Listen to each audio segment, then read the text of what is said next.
Em uma tarde de primavera de 2022, a estagiária Tainá Alves, de 20 anos, foi até um apartamento em Volta Redonda para o que parecia ser um simples encontro marcado por aplicativo. O que deveria ser um momento descontraído, com pizza e série, logo se transformou em um pressentimento terrível. O local parecia comum, mas um detalhe no piso da sala gelou seu sangue. Arranhões paralelos, como se algo pesado tivesse sido arrastado diversas vezes. Não havia móveis que justificassem as marcas, apenas um silêncio perturbador. Tainá ainda não sabia, mas aqueles arranhões contavam uma história sinistra, revelando uma armadilha meticulosamente preparada. Esta é a investigação de como a percepção aguçada de uma jovem desvendou um plano aterrorizante, minutos antes que fosse tarde demais. Se você gosta desse tipo de conteúdo, diga-nos de onde está assistindo e inscreva-se no canal para acompanhar nossos vídeos diários. Era 22 de outubro de 2022, um sábado à tarde em Volta Redonda, Rio de Janeiro. Tainá Alves, uma estagiária de contabilidade de 20 anos, estava em um apartamento no bairro Aterrado. O encontro havia sido combinado por um aplicativo de relacionamento. O anfitrião, que se apresentava como Bruno, tinha sugerido um programa simples: pizza e uma série. O ambiente era de normalidade. A conversa era casual, focada em trabalho, faculdade e interesses em comum. O apartamento ficava próximo ao Estádio da Cidadania e os sons da cidade entravam discretamente pela janela. Enquanto Bruno falava sobre uma série que pretendia mostrar, o olhar de Tainá percorreu a sala de estar. O espaço era simples, com poucos móveis. Havia um sofá, uma pequena mesa de centro e um rack baixo com uma televisão. Foi então que ela notou algo no piso laminado. Próximo à parede onde estava o sofá, havia marcas que não deveriam estar ali. Eram arranhões. Não eram riscos superficiais ou isolados. Eram dois sulcos paralelos, profundos, que cortavam o revestimento do chão. Inicialmente, ela pensou que poderiam ter sido causados pela movimentação de móveis. A lógica, no entanto, não se sustentava. As marcas eram retas e uniformes, como se algo pesado tivesse sido arrastado com esforço de um ponto a outro. Mas não havia móveis pesados na sala. O sofá era leve, a mesa de centro também. Nada naquele ambiente justificava o tipo de dano visível no piso.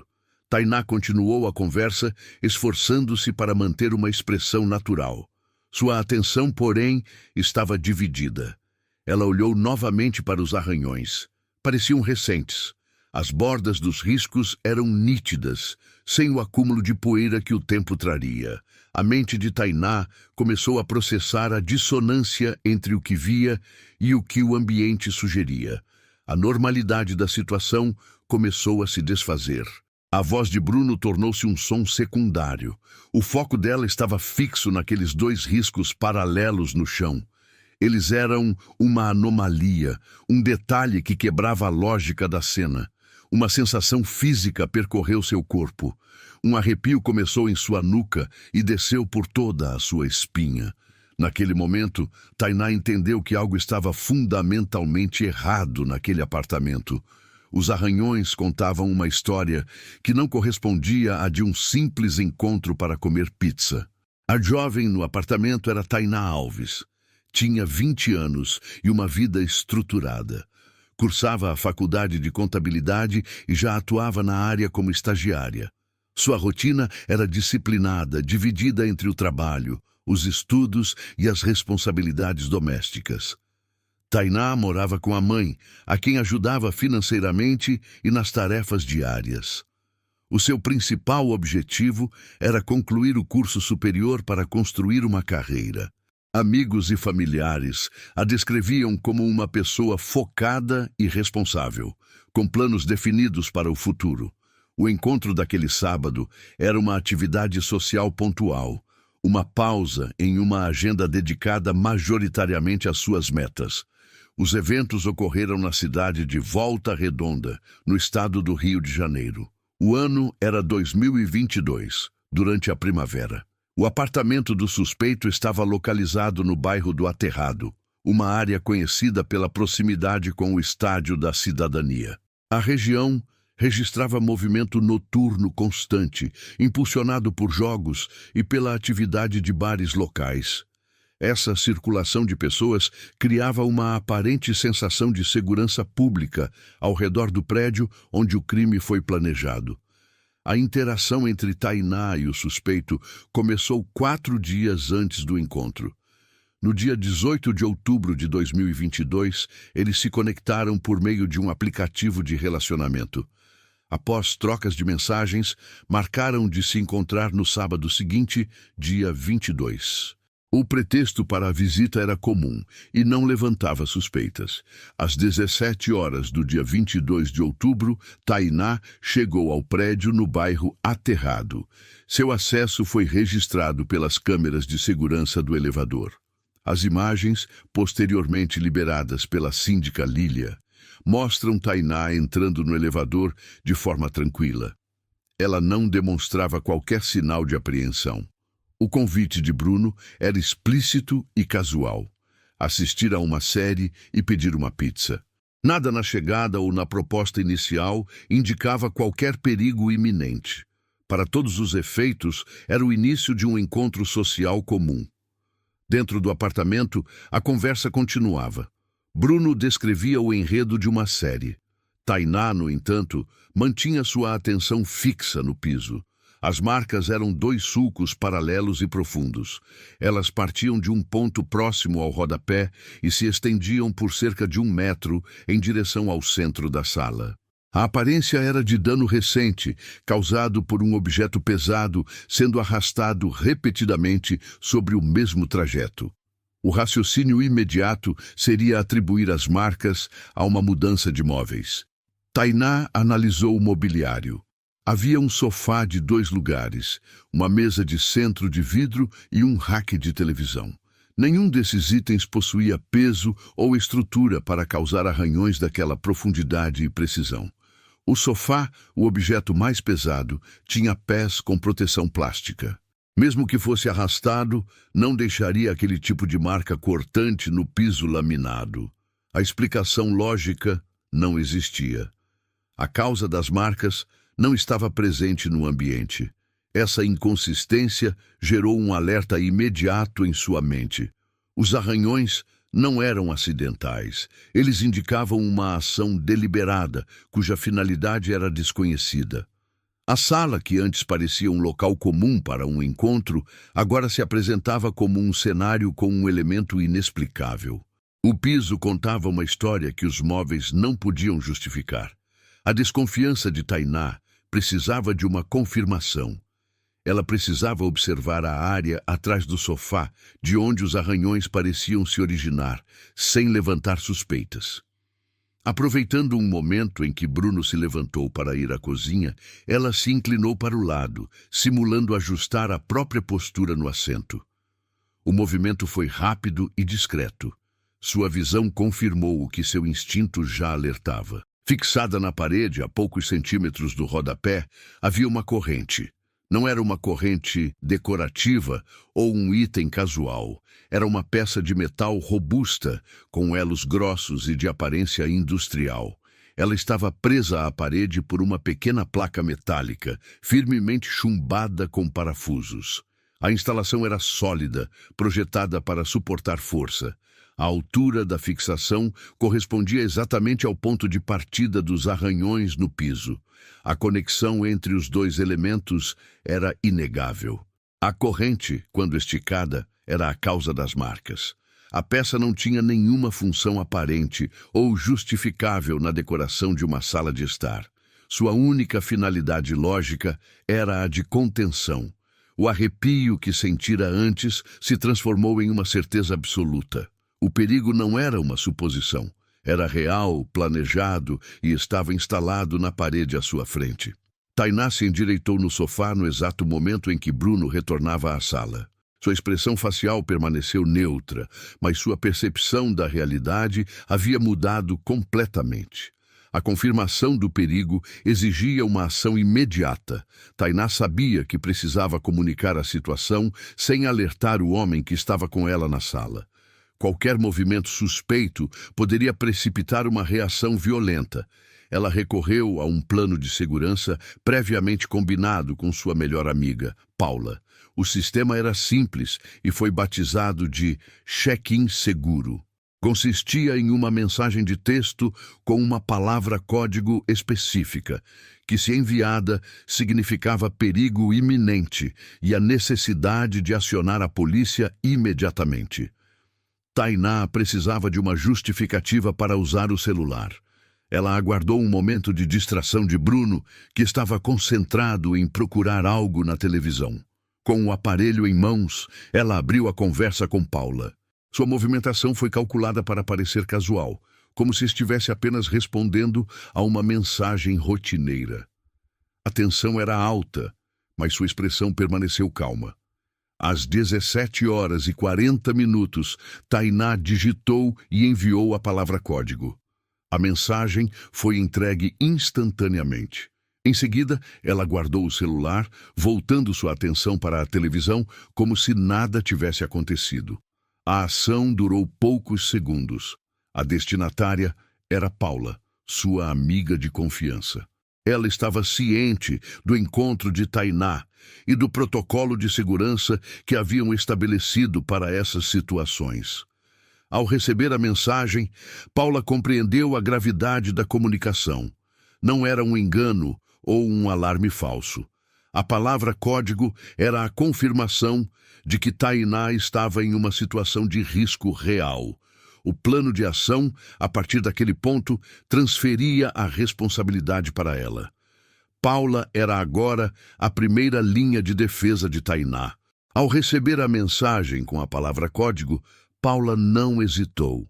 Ela contatou imediatamente a polícia e relatou a situação, fornecendo o nome completo de Tainá, o endereço do encontro e o contexto do protocolo de segurança. A chamada foi tratada com prioridade e direcionada ao subinspetor Nogueira, um oficial experiente em ocorrências de alto risco. Nogueira analisou as informações. Ele reconheceu os elementos de um possível cárcere privado em andamento e descartou a possibilidade de um alarme falso. A articulação da resposta foi rápida. O subinspetor determinou a mobilização de equipes táticas. A operação foi definida como uma blitz, com o objetivo de realizar uma abordagem rápida e segura no apartamento. Viaturas foram despachadas para o endereço no bairro Aterrado. O deslocamento foi executado de forma discreta, sem o uso de sirenes, para garantir o elemento surpresa e a segurança da vítima. O plano era cercar o prédio e realizar a entrada no apartamento com o mínimo de alerta para o suspeito. A operação estava em movimento. Às 18h05, as equipes policiais chegaram ao prédio. O acesso ao andar do apartamento foi feito de forma silenciosa, pelas escadas de emergência. Os oficiais se posicionaram no corredor, em frente à porta indicada. A operação foi coordenada para ser rápida e minimizar os riscos para a vítima. Para Tainá, dentro do apartamento, os minutos que se seguiram ao envio da mensagem foram os mais longos. Ela se esforçava para manter a normalidade na conversa com Bruno, que parecia não ter percebido nada. O som da porta sendo arrombada foi súbito e violento. A entrada tática foi executada em segundos. Policiais com equipamento de proteção invadiram a sala de estar. Bruno, pego de surpresa, não teve tempo de reagir. As ordens foram claras e diretas. Ele foi instruído a deitar no chão com as mãos na cabeça. O suspeito obedeceu sem oferecer resistência. Ele foi imobilizado e algemado. Para Tainá, a sequência de eventos foi um borrão de movimento e som. Ela permaneceu sentada no sofá, imóvel, enquanto a ação se desenrolava à sua frente. O medo que sentia deu lugar a uma mistura de alívio e choque. A chegada da polícia era a confirmação definitiva de que seu instinto estava correto e que o perigo era real. A visão de Bruno sendo detido validou a suspeita que nascera a partir de simples arranhões no piso. Com o suspeito sob custódia, o apartamento foi declarado seguro. Uma policial se aproximou de Tainá, confirmou sua identidade e a conduziu para fora do local. A operação de resgate havia sido concluída com sucesso. O apartamento agora era uma cena de crime. Após a prisão do suspeito, o apartamento foi isolado para a perícia técnica.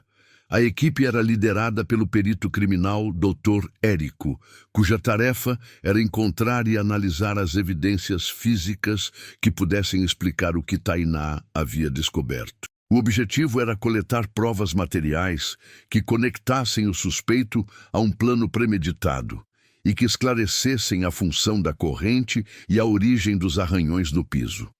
O trabalho começou com uma varredura visual de todo o ambiente. A atenção dos peritos se concentrou na área da sala onde Tainá notou as anomalias. O foco principal foi o ponto de fixação da corrente e o rodapé adjacente. Os arranhões no chão foram fotografados e medidos, mas a pista mais importante estava em um nível microscópico. Utilizando equipamentos de coleta de microvestígios, a equipe recolheu amostras do rodapé e da área ao redor dos parafusos que prendiam a corrente. A análise preliminar no local identificou a presença de limalhas de metal, pó de concreto e microtraços de uma substância oleosa, compatível com graxa. A combinação desses materiais era um forte indicativo. Eram resíduos consistentes com o ato de perfurar a parede de alvenaria para instalar e, possivelmente, remover fixadores metálicos. As limalhas correspondiam ao desgaste do metal durante a fixação, e o pó de concreto era o resultado direto da perfuração. Os traços de graxa sugeriam a lubrificação de um mecanismo. Essas descobertas indicavam que a instalação era recente e que, possivelmente, outras estruturas semelhantes já haviam sido fixadas e retiradas daquele mesmo local. A perícia confirmava que não se tratava de um item antigo ou esquecido, mas de uma estrutura ativamente utilizada. Todo o material foi devidamente acondicionado e enviado para o laboratório de criminalística. O laudo dessas amostras seria fundamental para desvendar a finalidade daquela estrutura. O laudo pericial confirmou as suspeitas da investigação. A finalidade da estrutura foi esclarecida. O suspeito, Bruno, preparava o local para imobilizar mulheres. As marcas no piso não eram acidentais. Elas foram causadas pela instalação e remoção repetida de correntes. A análise do pó de concreto e das limalhas de metal coletados no rodapé provou a existência de furos recentes. Esses furos eram utilizados para fixar anéis de contenção, projetados para prender as vítimas. A graxa encontrada na corrente servia para lubrificar o mecanismo, garantindo seu funcionamento. Cada detalhe apontava para uma operação premeditada e recorrente. O plano era metódico. O suspeito montava o cativeiro para o uso e, em seguida, o desmontava para apagar os vestígios. Isso permitia que o apartamento voltasse a ter uma aparência normal, pronto para atrair a próxima vítima sem levantar suspeitas. O que Tainá viu não eram marcas de móveis. Eram as cicatrizes de um cativeiro temporário, montado e desmontado sob demanda. A prova física encontrada no apartamento era conclusiva, mas a dimensão total do plano foi revelada pela análise dos equipamentos eletrônicos. Um disco rígido, apreendido no local, foi submetido à perícia digital. O conteúdo armazenado no dispositivo forneceu aos investigadores o motivo e o método da operação criminosa. Dentro do disco rígido, os peritos encontraram arquivos de vídeo. Não eram gravações de vítimas anteriores, mas sim testes. O próprio suspeito havia se gravado, verificando a resistência das correntes, os ângulos das câmeras que pretendia usar e a iluminação do ambiente.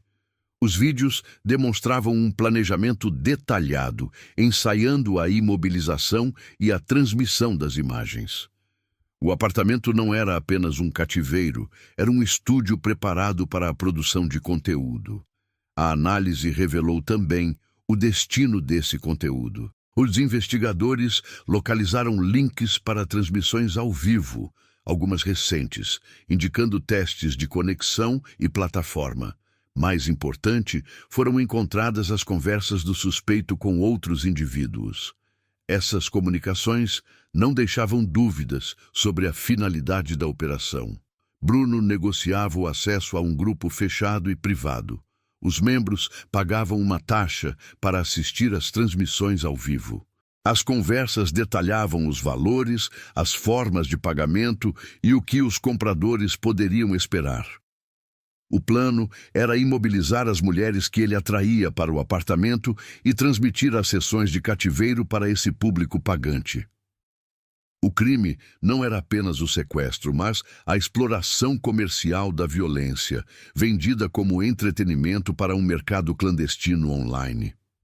As evidências digitais transformaram a investigação. O que parecia ser a ação de um predador solitário revelou-se uma operação de crime organizado, com produtores e consumidores. A investigação revelou um fato anterior. O plano de Bruno poderia ter sido interrompido meses antes de Tainá entrar naquele apartamento. A oportunidade foi perdida devido a uma série de avisos que não receberam a devida atenção. Vizinhos do mesmo andar e do andar inferior haviam feito queixas formais à administração do condomínio. Os relatos eram consistentes. Eles descreviam ruídos metálicos, intermitentes, que ocorriam em horários incomuns, principalmente durante a noite e nos fins de semana.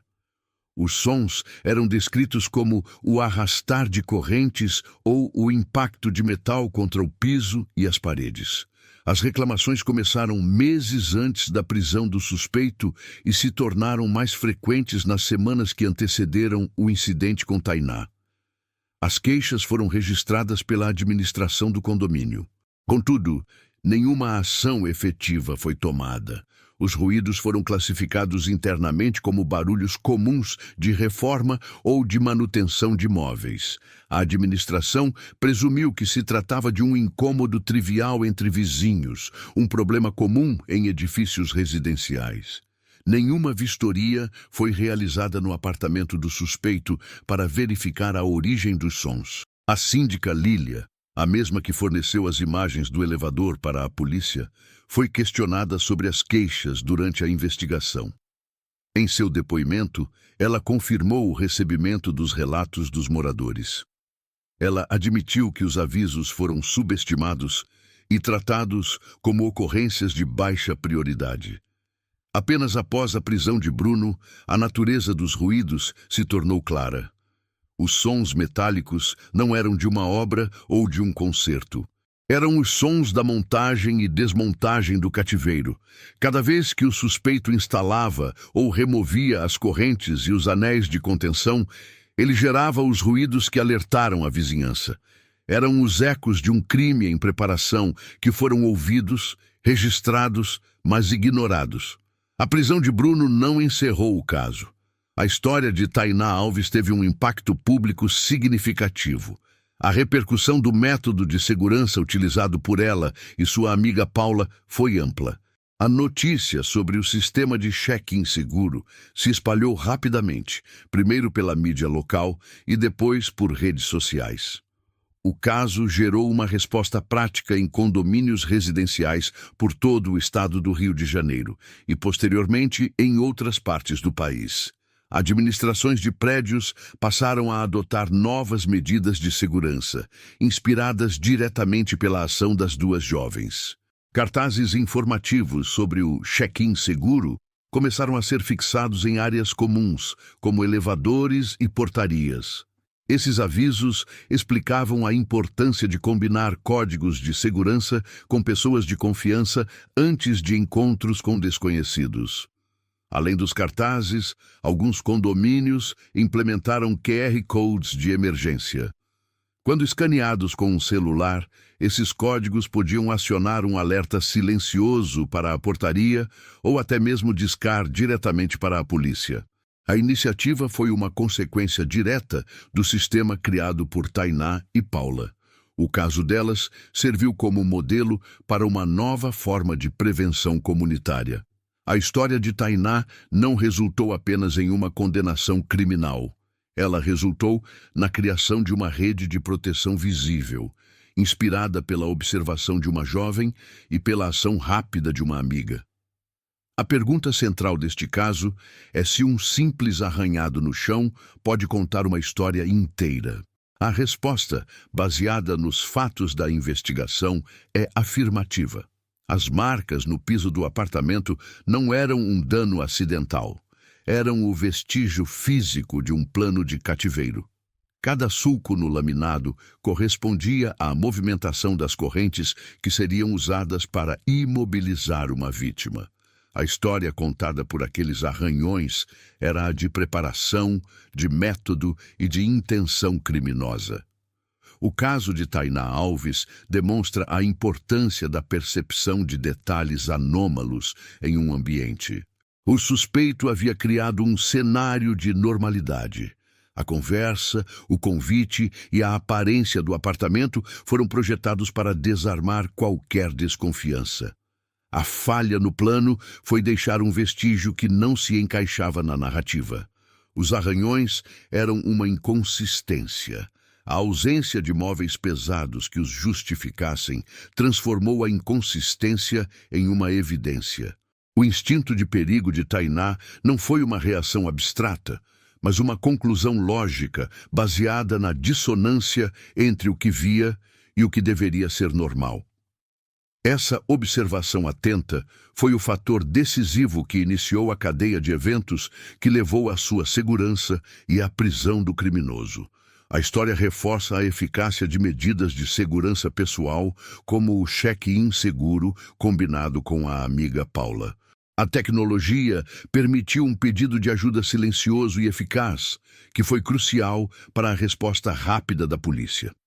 A investigação que se seguiu confirmou o que os arranhões sugeriam. A perícia encontrou as provas materiais, e a análise digital revelou o propósito final: a exploração online. A atenção a um detalhe que parecia insignificante foi o que impediu a execução de um crime grave e expôs uma rede de exploração. O caso prova que, em uma investigação ou em uma situação de risco, a informação mais importante pode estar em um detalhe que todos os outros ignoraram. Se você gostou do vídeo, diga-nos de onde está assistindo e inscreva-se no canal para acompanhar nosso conteúdo.